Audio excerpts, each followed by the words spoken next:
Hello, and welcome to In Case You Missed It, Black Audacity Style.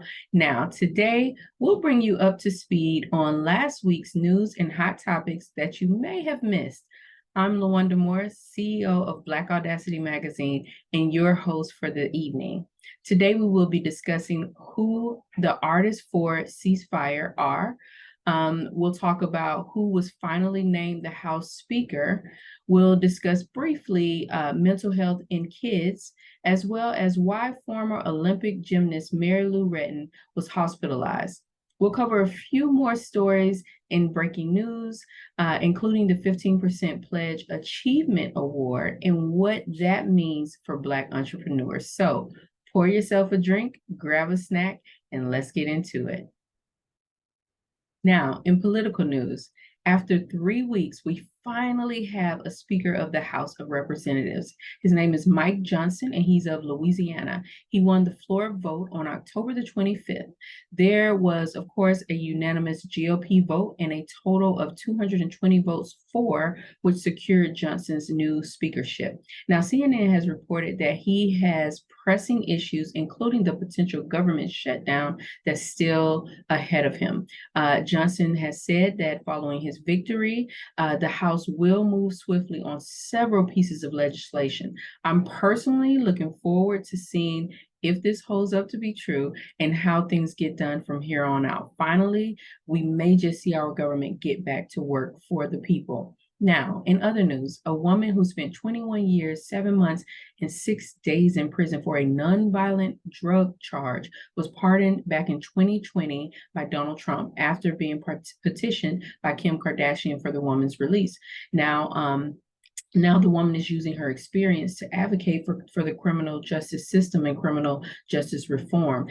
Alice Marie Johnson, after being released, is now looking to be a criminal justice advocate after spending those 21 years in prison for a nonviolent drug offense. She recently had the opportunity to visit the prison where she was held and to speak to the inmates who are part of an 18-month faith-based program that helps prepare prisoners to successfully re-enter society. Now, Johnson shared with Fox News some of the uplifting, encouraging words that she had to say to the inmates. She stated that, "I know that you're in prison, but prison doesn't have to get inside of you. You can still do good things. You can still be connected to your family. And no matter what, you're still a mom, you're still a sister, you're still a family to someone. You're still a friend. We haven't forgotten about you." These were very beautiful words that I hope really provided some hope for those listening. I'm always happy to see people giving back, and I'm happy that Alice has gotten her second chance and appears to already be doing great things with her newfound freedom. So congratulations to you, Alice, and we hope that you're able to help others as you move forward in your new journey. In sports news, former Olympic gymnast Mary Lou Retton is back home after weeks of being in the ICU with a rare form of pneumonia. Now, Retton's family has reported the news, they reported the news on October 10th, that after a week of having pneumonia, she was then hospitalized because she was not able to breathe on her own. Retton is a star in the Olympic world. At the age of only 16, she represented the United States at the 1984 Summer Olympics and became the first woman in U.S. history to win the Olympic all-around gold medal. And she retired just 2 years later in 1986.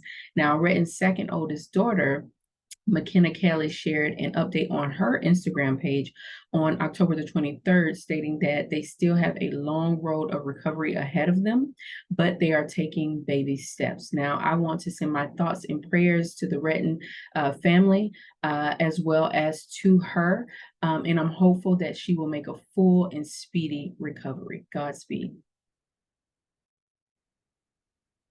In health news, when you think of dementia, you think of the mental and emotional battle but studies show that it causes a great financial strain on families as well.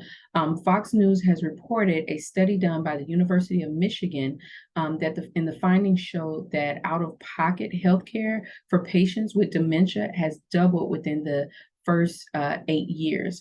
They also experienced a more than 60% reduction in their net worth compared to other participants who did not have dementia and didn't see a financial change. Now, the care for the patients is a huge part of why dementia takes such a financial toll on families. The care needed for these types of patients is expensive and comprehensive due to limitations in both physical and cognitive function. While home medical care and nursing homes are optimal solutions, providers in these cases, they are usually far too expensive for seniors to afford on their own. Now, life-term care insurance could reduce the financial stress somewhat, but experts say that wouldn't be a surefire solution. Medicare and private insurances are better at reimbursement, but even that is not long term, and patients with dementia require care every single day, long term. I hope that one day there will be a cure or vaccine of some kind to help fight against dementia and Alzheimer's. But until then, let's speak up and speak out and help to advocate for solutions to this financial burden piece as well, because it's a big issue with that people dealing with this illness have. They need care, and we need to not have them and their families going bankrupt just to provide that care. I have personal family experience with this, and I wouldn't wish this on anyone. So whatever you can do, whether it's supporting the research, giving to the Alzheimer's Foundation of America, you can check them out at alzfdn.org to help to fight the disease and find cures. Now, last week we talked about how important mental health is. Well, it's not only important for adults, but it's also an important issue for kids as well.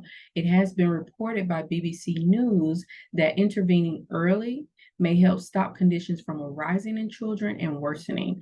One psychiatrist even went on to state that the period from conception to the age 5 is essential in securing the healthy development of children into adulthood. And just think about it. A lot of the trauma that adults deal with today stems from their childhood. So it's important that caretakers of children give them their very best and take care of their mental health as well. Take them very seriously if you see signs of mental health issues. Certain things during pregnancy also can affect a child as well. Jonah Moody from UNICEF UK stated that mental health in infancy and early childhood is often overlooked, yet it lays the foundation for a child's future. Many celebrities have lended their support to bring awareness to this issue of mental health.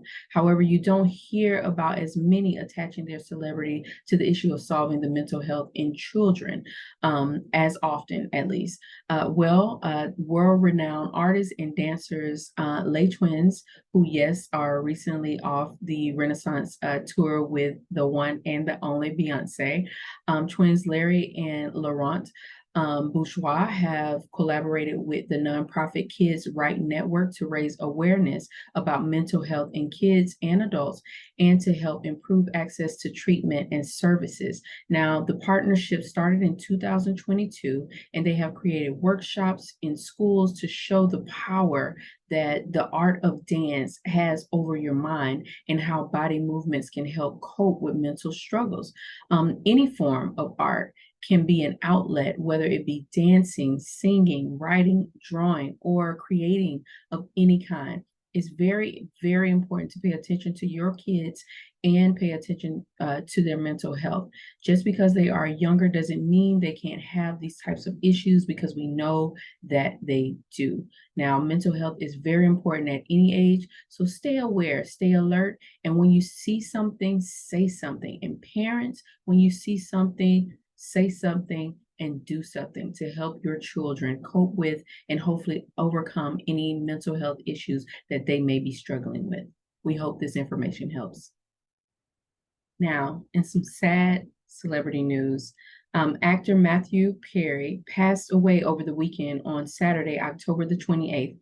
Perry was a beloved actor who played many roles, but the role I know and love the most was him playing Chandler Bing on the hit TV show Friends.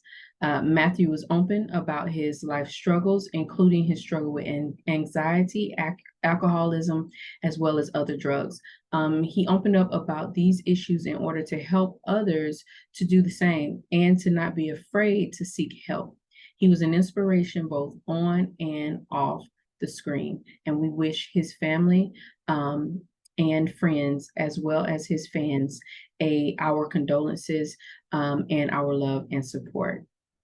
Now, in other celebrity news, some of Hollywood's A-list celebrities have signed a letter to urge President Biden to call for a ceasefire in Gaza.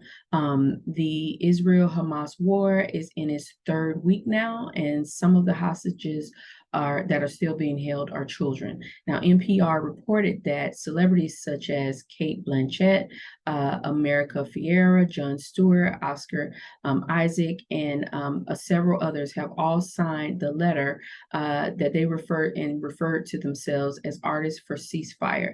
In the letter, they are also calling on world leaders to work together to get all hostages released immediately. The letter goes on to note half of Gaza's 2 million residents are children, and more than 2/3 are refugees and their descendants being forced to flee their homes. Humanitarian aid must be allowed to reach them. Is partially what the letter stated. Now, some believe that celebrities should stay out of politics. I, for one, am not one of those people. I think that the more people you have drawing attention to an issue, the better, especially when it is meant to help save innocent lives, which I believe this letter is meant to do. Now, we all have to remember as well, as we watch this Israel-Hamas war unfold, that there are Palestinian people living in Gaza who are separate and apart from the Hamas. These innocent Palestinians are in need of humanitarian aid as we speak. While I know that it is not within President Biden's direct power to call a ceasefire, he has begun urging Israel to take a slow, measured approach to this war while adhering to all rules of war, which includes allowing humanitarian aid to flow into Gaza to the innocent victims of this war. Some aid has since been allowed in, and I hope that more will follow as this war rages on. I'm also praying that more hostages are released safely. Celebrities coming together for a good cause, I'm actually here for it.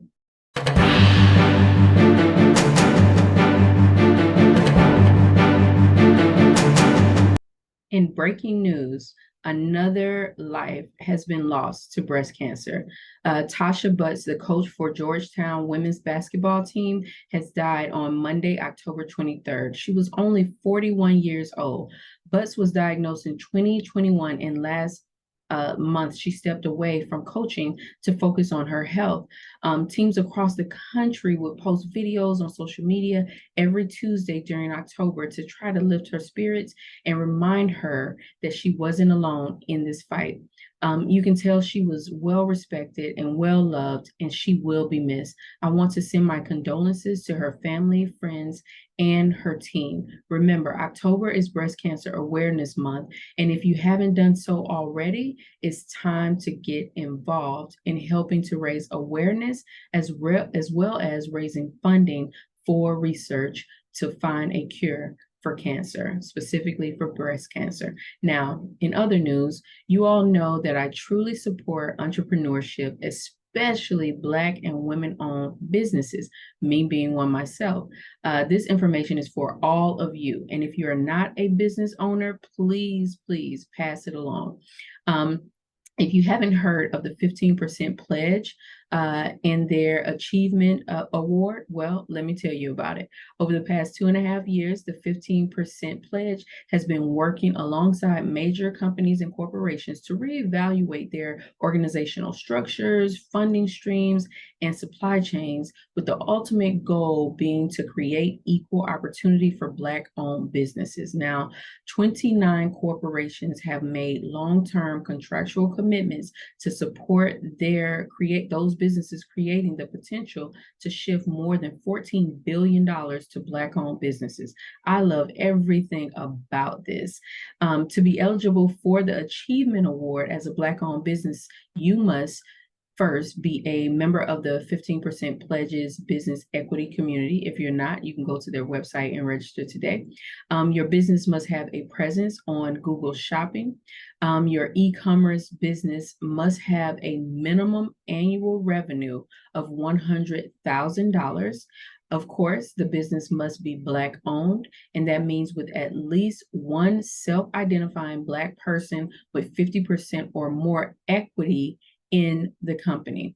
You also must have between 2 and 15 employees, including the founder. Now, the application opened on October 30th and closes on November 30th. 10 semifinalists will be announced on January 8th, and public voting begins to identify the winner, and 2 finalists from January the 8th of 2024 to January the 14th.